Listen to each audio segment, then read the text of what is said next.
नमस्कार। YouTube channel math Sehra and civil engineering by R P Vyas से मैं R P Vyas class 12th RBSE के उन सभी स्टूडेंट्स का हार्दिक स्वागत करता हूं जिनको मैथमेटिक्स सब्जेक्ट के अंतर्गत जो चैप्टर 14 है 3D ज्योमेट्री त्रिविम ज्यामिति जो है इस पे एक बहुत इम्पोर्टेंट आर्टिकल है, उसको समझना है।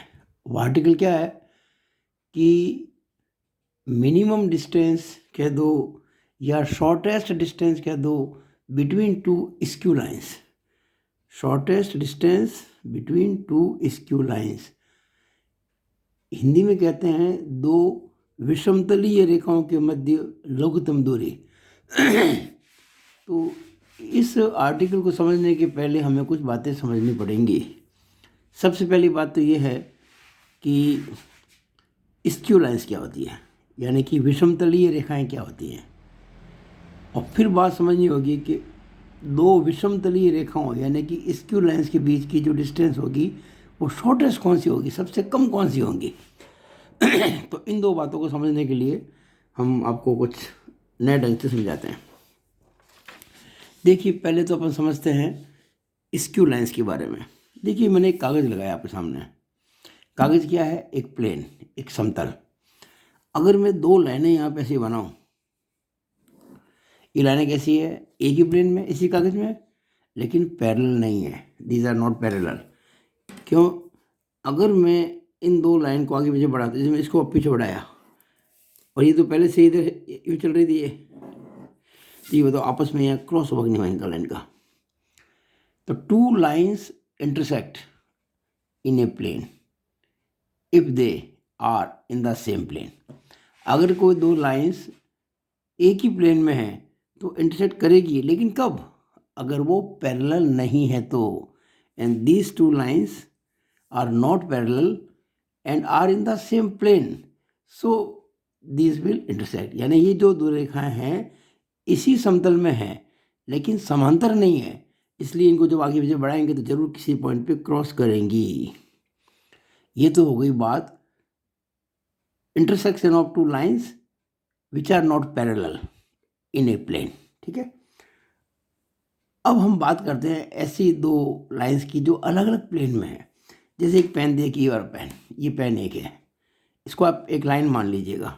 ठीक है, और एक ये दूसरा पेन है, देखो मेरे हाथ में ये अगर यहाँ रख दूंगा तब तो एक ही प्लेन में हो जाएगा, लेकिन मैंने इस पेन को थोड़ा ऊंचा उठा दिया और ये ऐसे देखिए। अब ये लाइन जो आप दिख रही नीचे वाली, ये लाइन ये इस प्लेन में है, कागज़ की प्लेन में, और ये जो लाइन दिख रही है आपको ये वाली, ये किसी और प्लेन में है, और इन दो लाइन के बीच में गैप है। हालांकि ये दो लाइंस पैरेलल नहीं हैं, लेकिन इसके बावजूद ये आपस में क्रॉस नहीं करती है। ये लाइन पैरेलल, देखिए अगर ये दो लाइनें पैरेलल नहीं होती, एक ही प्लेन में होती तो क्रॉस करती, डेफिनेटली इस पॉइंट पे क्रॉस करती। This was the point of intersection. लेकिन एक लाइन तो ये है और एक लाइन ये नहीं होके ऊपर है।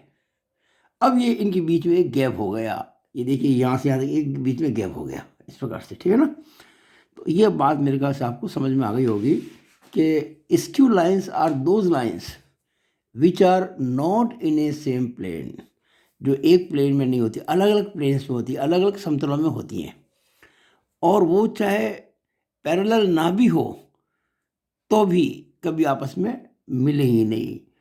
It means skew lines does not mean at all. ये दो बातें आपको पहले मैंने समझाई कि भाई स्क्यू लाइंस क्या होती है, वो आपस में कभी मिलती क्यों नहीं है, क्योंकि वो अलग अलग प्लेन में होती है। अब बात आती है इन स्क्यू लाइंस के बीच की शॉर्टेस्ट डिस्टेंस की। तो इसके लिए मुझे कुछ दो तीन बातें और समझानी पड़ेगी आपको। मान लीजिए एक प्लेन की बात करते हैं, ये एक लाइन है प्लेन में और ये पॉइंट है इस प्लेन के अंदर। मैं आपसे कहता हूँ कि बताइए इस पॉइंट की इस लाइन से मिनिमम डिस्टेंस क्या है। आप क्या करेंगे? देखिए बहुत सारे तरीके हैं, ट्राई कर लेते हैं। आपने ये लाइन खींच दी और ये तो बड़ी है, चलो कुछ और करते हैं। ये खींच ली, ये थोड़ी छोटी हो गई, ये खींची और छोटी हो गई, यूँ चले गए और बड़ी हो गई, यूँ चले गए और बड़ी हो गई। लेकिन ऐसा एक पॉइंट यहाँ ज़रूर आएगा बीच में, अगर उसको मैं इस पॉइंट से मिलाऊँ तो ये जो डिस्टेंस आप देख रहे हो, ये वाली डिस्टेंस, ये जिसको मैंने गहरा किया, ये डिस्टेंस, ये डिस्टेंस इस पॉइंट की इस लाइन से मिनिमम है, और ये एंगल बनेगा 90 degree. This angle will be 90 degree. यानी हम जब किसी पॉइंट की किसी लाइन से डिस्टेंस निकालते हैं, इसका मतलब होता है कि आप उस पॉइंट से उस लाइन पर परपेंडिकुलर ड्रा कर दो। तो P M is perpendicular on line A B and it is the shortest distance between this point and this line. ये मैंने बात की है एक बिंदु से किसी रेखा की न्यूनतम दूरी के बारे में। Minimum distance of A point from A line and it is always the length of perpendicular from the point on the line. यानी कि ये जो न्यूनतम दूरी है उस बिंदु से उस रेखा पर लंब की लंबाई के बराबर है। ये तो बात हुई इस पॉइंट की और इस लाइन की। फिर मैं आते हूँ स्क्यू लाइन्स पे। मैंने आपको कहा था ना, स्क्यू लाइन्स होती है, अलग अलग प्लेन में होती है। अब देखिए, फिर देखिए, ये मान लो एक प्लेन में लाइन है और ये दूसरे प्लेन में लाइन है। ये प्लेन जो है ना, जिस लाइन में जिस प्लेन में लाइन है वो प्लेन अलग है और ये प्लेन अलग है। मुझको इन दो लाइन के बीच में डिस्टेंस निकालनी है। अब क्या होगा कि हमें अगर डिस्टेंस इन दो लाइन, यानी ये लाइन, ये जो पेन दिख रहा है ये लाइन और एक ये लाइन, इनके बीच में डिस्टेंस निकालनी मिनिमम, तो इस लाइन पर, कौन सी लाइन, ऊपर वाली, इस लाइन पर कोई पॉइंट चूज करना पड़ेगा, कहीं ना कहीं पॉइंट चूज करना पड़ेगा, और इस लाइन पर भी पॉइंट चूज करना पड़ेगा, उनको मिलाना पड़ेगा। यानी कि एक पॉइंट तो आएगा इस लाइन पर और एक पॉइंट आएगा इस लाइन पर, और उन दोनों को मिलाएंगे तो वो डिस्टेंस होगी मिनिमम। कब? जब वो लाइन इस लाइन पर भी परपेंडिकुलर हो और इस लाइन पर भी परपेंडिकुलर, यानी जो मिनिमम डिस्टेंस वाली लाइन है वो लाइन इन दोनों स्क्यू लाइन से परपेंडिकुलर होगी। क्योंकि यहाँ ये बात मैंने आपको कही थी कि किसी पॉइंट की किसी लाइन से जो डिस्टेंस होती है वो उस पर परपेंडिकुलर होती है, ठीक है ना। तो आप समझिएगा, अगर दो स्क्यू लाइंस के बीच में आपको शॉर्टेस्ट डिस्टेंस निकालनी है तो ऐसे दो पॉइंट लेने होंगे दोनों लाइंस के ऊपर अलग अलग, जिनको मिलाने से डिस्टेंस शॉर्टेस्ट कब बनेगी? जब वो लाइन इन दोनों लाइंस के ऊपर परपेंडिकुलर होगी। यानी बड़ा एक इम्पोर्टेंट निकाला हमारे पास में, बड़ा इम्पोर्टेंट निकला कंक्लूजन, कि जो भी स्क्यू लाइन होगी शॉर्टेस्ट डिस्टेंस वाली, ध्यान रखना, शॉर्टेस्ट डिस्टेंस वाली जो लाइन होगी दो स्क्यू लाइंस को मिलाने वाली, वो लाइन दोनों स्क्यू लाइंस पर परपेंडिकुलर होंगी। ये बात आपको अच्छी तरह से दिमाग में बैठा लेनी है। और अब मैं ये जो फॉर्मूला है स्क्यू लाइंस के बारे में, शॉर्टेस्ट डिस्टेंस का, उसको समझाता हूँ। उसके बाद सवाल करने में कोई दिक्कत आपको नहीं आएगी। हाँ, एक बात और कह दूँ मैं भाई, अगर आपको ये लगता है मेरा पूरा वीडियो देखने के बाद में कि बहुत अच्छा लगा है तो इसको लाइक करना ना भूलें, शेयर करना ना भूलें, और यूट्यूब चैनल जो मेरा इसको सब्सक्राइब करना तो बिल्कुल ना भूलें। ओके, शुरू करते हैं। अब मैं वापस जो मैंने आपको बातें समझाई अभी कि स्क्यू लाइंस जो होती हैं वो दो अलग अलग प्लेन्स में होती है। मान लीजिए एक प्लेन तो है ये वाला, एक प्लेन ये वाला है, ये एक प्लेन है, और दूसरा प्लेन है ये, दो अलग अलग समतल है। तो कागज मान लो, ये कागज ये कागज ये है, ऊपर नीचे है, अलग अलग है। अब ये जो लाइन आप देख रहे हो, ये वाली लाइन, इस लाइन को मैंने नाम दिया L1 लाइन। L मतलब लाइन, 1 यानी पहली लाइन, ये L1। ये लाइन जो है इस वेक्टर B1 के पैरेलल है। ये वेक्टर B1 है, देखिए B1 वेक्टर है, इसके पैरेलल ही लाइन है और इस प्लेन में, नीचे वाले प्लेन में। और ये जो लाइन आपको दिख रही है वो एक पॉइंट ए से पास हो रही है। देखिए पॉइंट ए में लिखा है। अब पॉइंट ए क्या है? वो पॉइंट जिसका पोजीशन वेक्टर A1 है, ये लिखा है ब्रैकेट में A1 is position vector of this point A, यानी कि इस बिंदु ए का स्थिति सदिश है ये A1। इसी प्रकार से ये जो लाइन दिख रही है आपको दूसरी वाली, मैंने ये डबल और नहीं वाला, ये लाइन है, ये लाइन, ये इस वेक्टर B2 के पैरेलल, देखिए वेक्टर B2 है, उसकी ये लाइन पैरेलल है, और ये लाइन इस पॉइंट बी से पास होती है। बी पॉइंट कहीं भी हो सकता है, मैंने यहाँ ले लिया। और इस बी पॉइंट का जो पोजीशन वेक्टर है, यानी जो स्थिति सदिश है, वो A2 है। तो हमने क्या इसमें देखा कि एक समतल, एक प्लेन जिसमें लाइन है L1, जो स्मॉल a1 पोजीशन वेक्टर वाले बिंदु A से पास होती है और जो वेक्टर B1 के पैरेलल है। और इस प्लेन में जो लाइन है L2, वो स्मॉल a2 वेक्टर जो है पोजीशन वेक्टर वाले पॉइंट B से पास होती है और जो वेक्टर B2 के पैरेलल है। अब आपको पता होना चाहिए कि किसी लाइन की इक्वेशन क्या होती है। देखिए, ये जो लाइन है ना L1, इसकी इक्वेशन क्या होगी? R = A1 plus lambda B1। यानी ये वो लाइन है जो A1 पोजीशन वेक्टर वाले बिंदु से पास होती है और जो B1 वेक्टर के पैरेलल है। लैम्डा कोई कांस्टेंट, आर्बिट्रेरी कुछ भी हो सकता है, it is a constant. Similarly ये जो लाइन L2 है, उसकी इक्वेशन क्या होगी? It is vector equation. क्या होगी? R वेक्टर है, R = या vector R = vector A2 plus mu B2, mu vector B2। Mu क्या है? कांस्टेंट है। इस लाइन के बारे में क्या कहेंगे? ये line passing through point A which has position vector A1 and parallel to B1 vector. ये जो दूसरी लाइन है L2, passing through point B and parallel to vector B2। ये बात मैं आपको पहले भी समझा चुका हूँ। अब ये जो PQ मैंने आपको बताया अभी PQ, देखिए ये P मैंने पॉइंट लिया इस लाइन L1 पर और Q मैंने लाइन लिया है L2 पर। मैंने P और Q L1 और L2 लाइन्स पर लिए हैं और मैंने इसको कहा है कि ये जो PQ लाइन है, it is shortest distance line between this two lines. ये जो दो स्क्यू लाइन्स है ना, ये स्क्यू लाइन्स जो अलग अलग प्लेन्स में है, ये जो दो विषमतलीय रेखाएं हैं, इनके ऊपर मैंने पॉइंट लिए हैं P और Q। और PQ जो लाइन है, इसको मैंने कहा है शॉर्टेस्ट डिस्टेंस वाली लाइन। और अगर ये लाइन PQ शॉर्टेस्ट डिस्टेंस की है, इसका मतलब डेफिनेटली ये लाइन जो PQ है वो L1 के भी परपेंडिकुलर है और जो L2 के भी परपेंडिकुलर है। ये बात मैंने यहाँ लिखी है यहाँ पे, PQ perpendicular to L1 and which is parallel to B1। L1 line जो है ना, वो B1 वेक्टर के पैरेलल है। Similarly PQ is also perpendicular to L2 which is parallel to B2। यानी जो PQ लाइन है वो L2 लाइन के भी परपेंडिकुलर है और L2 लाइन जो है B2 वेक्टर के पैरेलल है। अब आप एक बात देखिएगा, हम आपको पहले मेरे अगर आप वेक्टर्स के देखेंगे वीडियोस तो पता पड़ेगा कि अगर हम दो वेक्टर का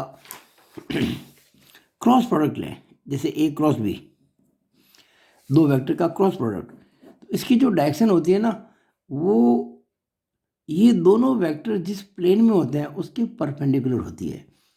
यानी कि A क्रॉस B की जो दिशा होती है वो वेक्टर A और वेक्टर B दोनों के परपेंडिकुलर होती है।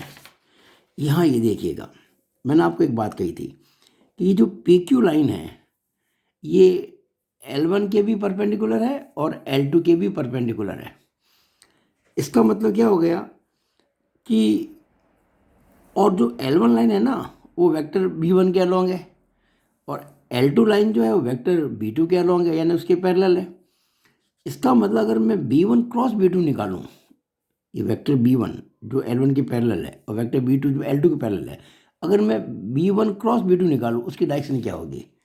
उसकी डायरेक्शन वही होगी जो कि PQQ है, जो PQ की है, क्योंकि PQ लाइन जो है L1 L2 दोनों के परपेंडिकुलर है। ये बात मैंने यहाँ लिखी है कि जो PQ लाइन आपको दिख रही है PQ, और इस लाइन से क्या बना? Vector PQ। देखिए ये वेक्टर PQ हो गया, ये हो गया वेक्टर PQ। ये जो आपको दिख रहा है ना वेक्टर PQ, ये वाला, this vector PQ, it is parallel to B1 cross B2। Vector PQ is parallel to B1 cross B2। क्यों भाई? क्योंकि B1 B2 अलग अलग प्लेन में दिख रहे हैं आपको, ये रहा B1, ये रहा B2, और इन दोनों के ये परपेंडिकुलर है और B1 क्रॉस B2 के परपेंडिकुलर ही B1 क्रॉस B2 जो होता है ना, वो B1 और B2 दोनों के परपेंडिकुलर होता है, हम जानते हैं इसको। इसका मतलब हम कह सकते हैं कि जो पी क्यू वैक्टर है वो B one cross B two के पैरेलल है। बी वन के पैरेलल नहीं है, बी टू के पैरेलल नहीं है, B one cross B two के पैरेलल है। यानी B one cross B two की जो डायरेक्शन होगी वो इस वेक्टर पी क्यू के पैरेलल होगी, ये डेफिनेट है। ये बात आपको मैंने समझाई है। इसके बाद देखिएगा लेट एन कैप, हमने माना कि एक एन कैप वेक्टर है जो कि यूनिट वेक्टर, देखिए कैप लगाते हैं ना बन जाता है यूनिट वेक्टर। तो एन कैप जो है वो यूनिट वेक्टर है अलोंग पी क्यू। ये जो आपको दिख रहा है ना पी क्यू, ये जो पी क्यू वैक्टर है, मैं बार बार कह रहा हूँ उसको, दिस वेक्टर पी क्यू, इस पी क्यू वैक्टर के अलोंग जो यूनिट वेक्टर है इकाई सदिश, उसको मैंने एन कैप कहा है। इसका मतलब एन कैप क्या हो जाएगा, अब अभी अभी मैंने आपको बताया कि जो पी क्यू वैक्टर है वो B one cross B two के पैरेलल है। इसका मतलब जो यूनिट वेक्टर पी क्यू के अलोंग है वो B one cross B two के भी अलोंग ही होगा, क्योंकि B one cross B two और पी क्यू तो एक दूसरे के पैरेलल है।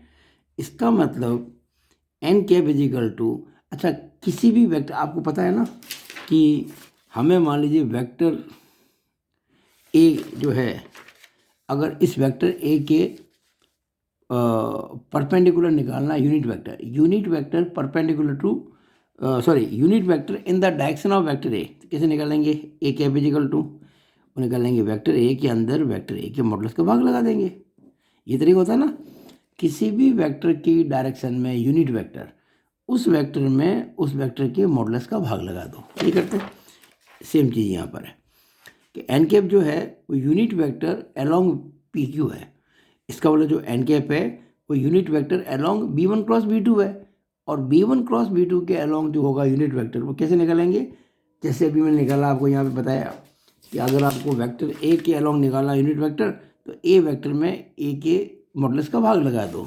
तो यहाँ B one cross B two जो वेक्टर आएगा उसमें B one cross B two के मॉडुलस का भाग लगा देंगे।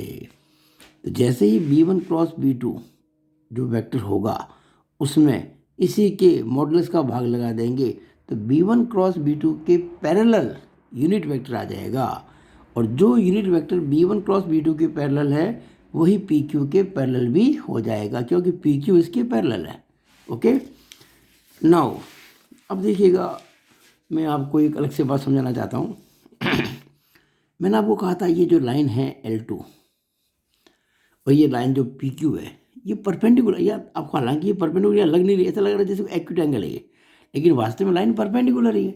इसको मैंने अलग से बना दिया, देखिए यहाँ पे ये मैंने लाइन क्या बनाई है L2, ये आपको दिख रही है ना लाइन L2, ये L2 लाइन जो दिख रही है ये वाली, ये L2, इस L2 लाइन को मैंने यहाँ बना दिया हॉरिजॉन्टल, और ये जो लाइन थी पी क्यू, ये वाला लाइन पी क्यू जो कि इसके साथ राइट एंगल है वो मैंने बना दी यहाँ पे, देखिए पी क्यू अलग से मैंने इतना ही बनाया, मैं पूरा नीचे, ये पूरा नीचे वाला मैटर मैंने अभी शो नहीं किया है, नीचे वाला केवल ये मैंने ये पी बताया, क्यू बताया, पी क्यू लाइन बताई, और ये लाइन L2 बताई है। तो ये जो L2 लाइन दिख रही है आपको ये पी क्यू के परपेंडिकुलर है, ये मैंने सिंपल फिगर बना दिया इसका, बिल्कुल ठीक है। अब देखिएगा ये पी सी वैक्टर क्या है, what is P C vector, ध्यान से देखिएगा। एक्चुअली क्या है कि मैंने आपको कहा था इस वीडियो की शुरुआत में कि इस लाइन L1 पर कोई पॉइंट A है जिसका पोजीशन वेक्टर A1 है, और लाइन L2 पर एक पॉइंट B है जिसका पोजीशन वेक्टर A2 है। तो AB एक लाइन हो गई है ना, AB, और वेक्टर AB भी हो गया। अगर A से B को लाइन को मिला ले तो वेक्टर AB कहलाएगा। मैंने क्या किया, इस वेक्टर की पैरेलल लाइन यहाँ से खींच दी गया यूँ, this line which is a vector also is parallel to this, और इसके इक्वल भी है। तो क्या होगा, अगर ये वेक्टर ए बी है तो ये वेक्टर पी सी के बराबर होगा। Actually A B and P C are equal, मैंने यहाँ से लाइन खींची। आपको एक बात पता है कि जब दो वेक्टर्स एक दूसरे के पैरेलल होते हैं और उनकी लेंथ भी अगर बराबर होती है तो दोनों वेक्टर बराबर कहलाते हैं। तो इन दोनों की लेंथ भी बराबर है और दोनों पैरेलल भी है, तो ये वेक्टर होगा, ये वही वेक्टर ये भी हो जाएगा। यानी जो वेक्टर पी सी है ना वो वेक्टर ए बी के बराबर है।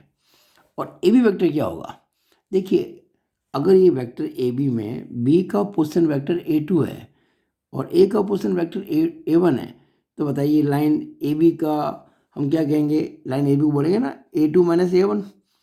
ये वेक्टर का तरीका होता है ना, ये vector A B is equal to B का पोर्शन वेक्टर माइनस ए का पोर्शन वेक्टर। तो ये वेक्टर ए बी जो दिख रहा है आपको, ये हो गया बी का पोर्शन वेक्टर माइनस ए का पोर्शन वेक्टर, यानी कि A2 माइनस A1। और ये वेक्टर जो दिख रहा है आपको, ये अगर A2 माइनस A1 है तो ये जो वेक्टर दिख रहा है PC, जो कि इसके पैरेलल इक्वल भी है, ये भी A2 माइनस A1 होगा। दोनों वेक्टर्स बराबर है।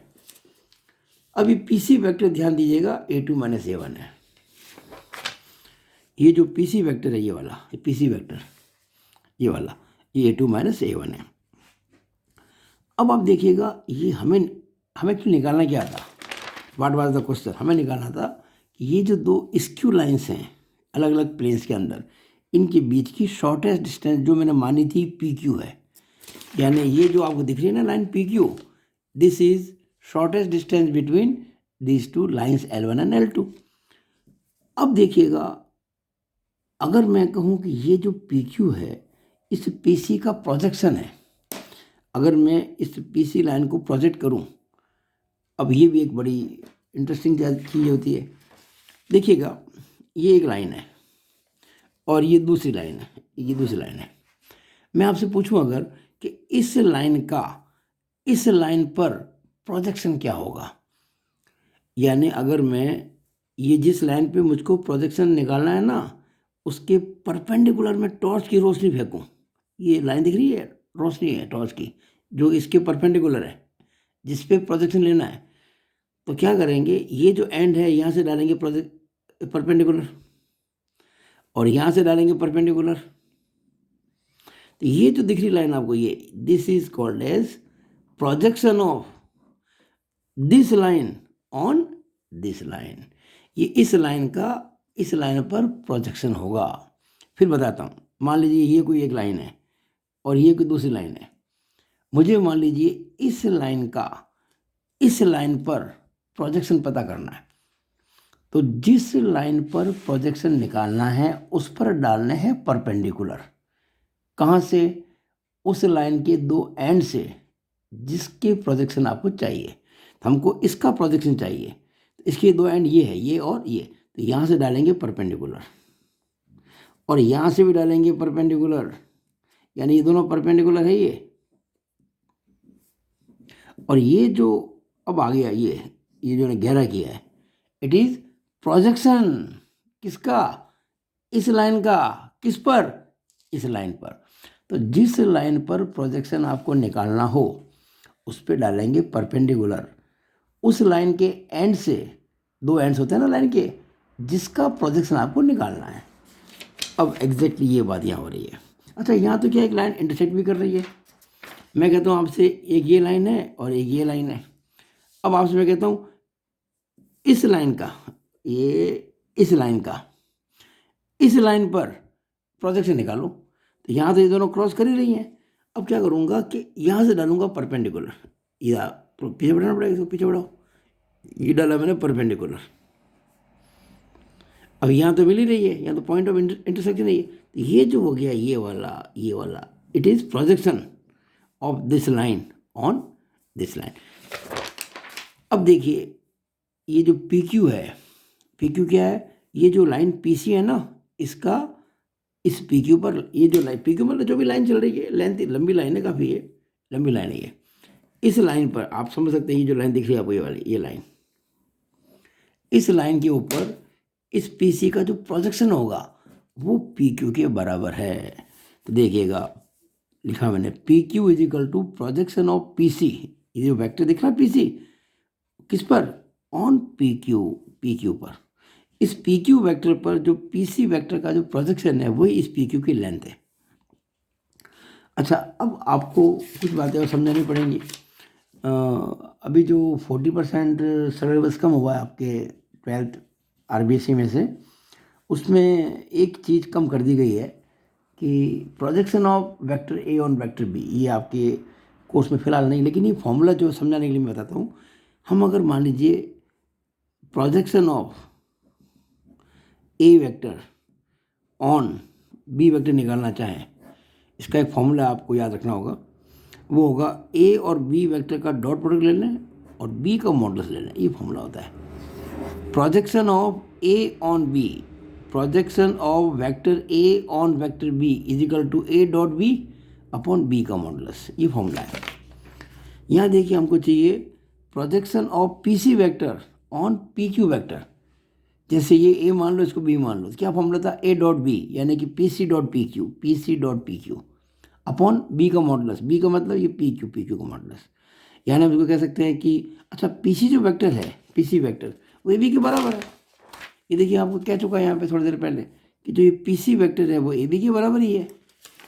यहाँ मैंने लिख दिया A B dot P Q upon P Q का modulus, that is P Q is equal to, अब जो ए बी वैक्टर है वो तो A two minus A one है डॉट, अब पी क्यू वैक्टर में पी क्यू वैक्टर के मॉडुलस का भाग लग गया ये, और जब किसी वेक्टर में उसके मॉडुलस का भाग लगाते हैं तो आता है यूनिट वेक्टर, इकाई सदिश।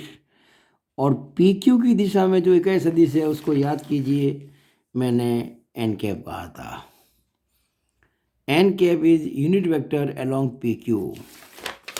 तो पी क्यू वैक्टर में पी क्यू वैक्टर के मॉडुलस का भाग लगाया तो एन कैप आ गया, और एन कैप की वैल्यू ये रही आपके सामने, ये हम पहले प्रूव कर चुके थे एन कैप को, B1 cross B2 upon B1 cross B2 का मॉडुलस। तो यहाँ पे क्या हो गया कि ये एन कैप की जगह लिख दिया B1 cross B2 upon B1 cross B2 का मॉडुलस, ये हो गया। ठीक है, अब ये जो आंसर आएगा आपका हो सकता है कभी नेगेटिव आ जाए, लेकिन अगर कोई हम बात करें कि वो लेंथ जो होती है किसी लाइन की, शॉर्टेस्ट डिस्टेंस जो होती है ना दो लाइन्स के बीच में, वो तो हमें तो पॉजिटिव होगी, तो हम क्या बोलेंगे, but P Q is always positive, क्योंकि पी क्यू कभी नेगेटिव तो होगी नहीं। तो हम कहेंगे जो भी आंसर आएगा उसका मॉडुलस ले लो, क्योंकि मॉडुलस हमेशा पॉजिटिव ही आता है। तो हमने क्या किया, वही लिख दिया A two minus A one dot B one cross B two upon B one cross B two का मॉडुलस, और इसका भी मॉडुलस ले लिया। तो ये बहुत इंपॉर्टेंट फॉर्मूला है भाई, इट इज़ वेरी इंपॉर्टेंट। आपको जब कभी भी दो स्क्यू लाइंस के बीच की शॉर्टेस्ट डिस्टेंस निकालनी हो तो बस इसको याद कर लो। ये फॉर्मूला मैंने प्रूव किया है आपके कंसेप्ट को क्लियर करने के लिए। एग्ज़ाम में कभी भी नहीं पूछा जाएगा ये फॉर्मूला कैसे आया, कभी नहीं पूछेंगे, याद कीजिए इस चीज़ को, लेकिन आपको समझ में आना चाहिए इसलिए मैंने इसको किया है।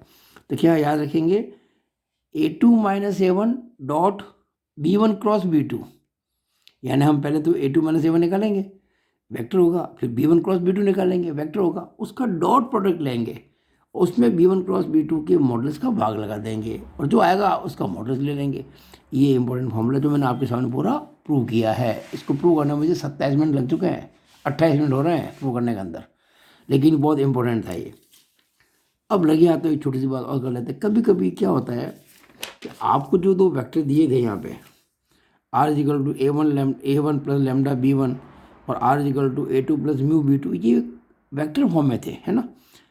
कभी कभी आपको कोई सॉरी ये जो दो लाइंस दी है एल वन वैक्टर ने, ये जो दो लाइन है ना L one line L two line, ये वेक्टर फॉर्म में है, लेकिन कभी कभी ये लाइंस जो होती है वो कार्टेशियन फॉर्म में नहीं कार्तीय रूप में भी होती है। जैसे ऐसे देखिएगा, देखा ना Cartesian form, L one line जो है X minus X one upon L one is equal to Y minus Y one upon M one is equal to Z minus Z one upon N one, ये एक लाइन है। ये pass किससे होती है, X one Y one Z one point से pass होती है, passing through X one Y one Z one, जो मैंने माइनस किया है।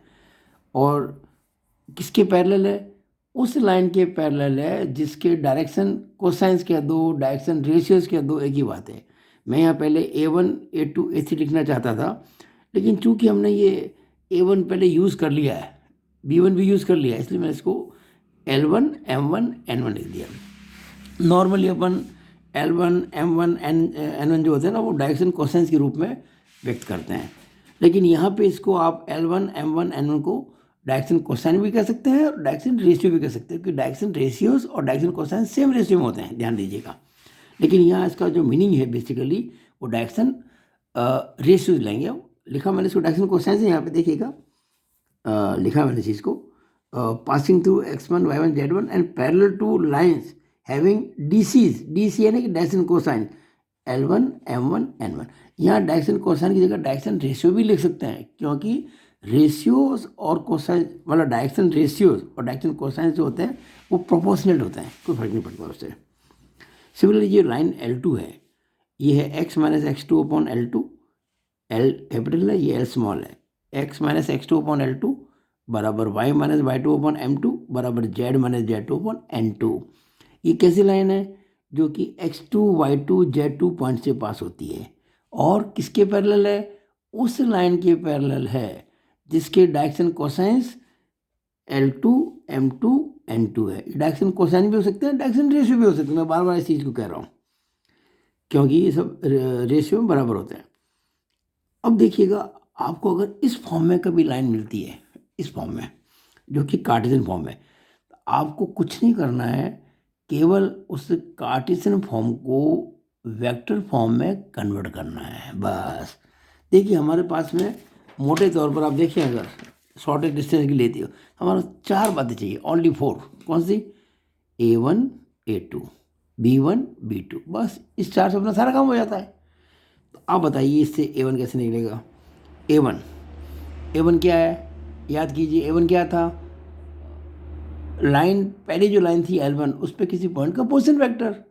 अब जो पहली लाइन है किससे पास होती है? x1 y1 z1 से। तो क्या हो गया position vector? x1i plus y1j plus z1k। लो कितना आसान हो गया। और A2 कितना हो गया? x2i plus y2j plus z2k। Very simple. And B1 क्या हो गया? What was B1? B1 था हमारा B1 वो वेक्टर है जिसके पैरेलल लाइन L1 है, और B2 वो वेक्टर है जिसके पैरेलल लाइन L2 है। तो B1 क्या हो जाएगा? अब देखिए जो L1 है इसके डायरेक्शन रेशियोज कर दो, डायरेक्शन कोसाइंस कर दो, L1 M1 N1 है। तो B1 क्या हो जाएगा? L1i cap plus M1j cap plus N1k cap. और B2 क्या हो जाएगा? L2i cap plus M2j cap plus N2k cap. तो इन दो लाइन से जो आपको दे रखी है कार्टेशियन फॉर्म में, आप इनको कन्वर्ट कर लीजिए वेक्टर फॉर्म में और A1 A2 B1 B2 निकाल लीजिए। और एक बार जब 4 बातें निकल जाएंगी तो ये सीधा फॉर्मूला अप्लाई कर दीजिए। आपको एग्ज़ाम में अगर सुविधा से काम करना है, कोई असुविधा नहीं महसूस करनी है, तो इस फॉर्मूले को याद कर लें बस। ये बेस्ट फॉर्मूला है, बहुत आसान फॉर्मूला है। समझ में आने के बाद में सिर्फ 5 या 10 मिनट के अंदर ये पूरा सवाल हो जाएगा आपका। ठीक है, तो it is all over about this video. आपको ये वीडियो अच्छा लगा हो, इसको लाइक करें, शेयर करें, मेरे यूट्यूब चैनल को सब्सक्राइब करना बिल्कुल ना भूलें। Thank you again. It is all about this video. Okay.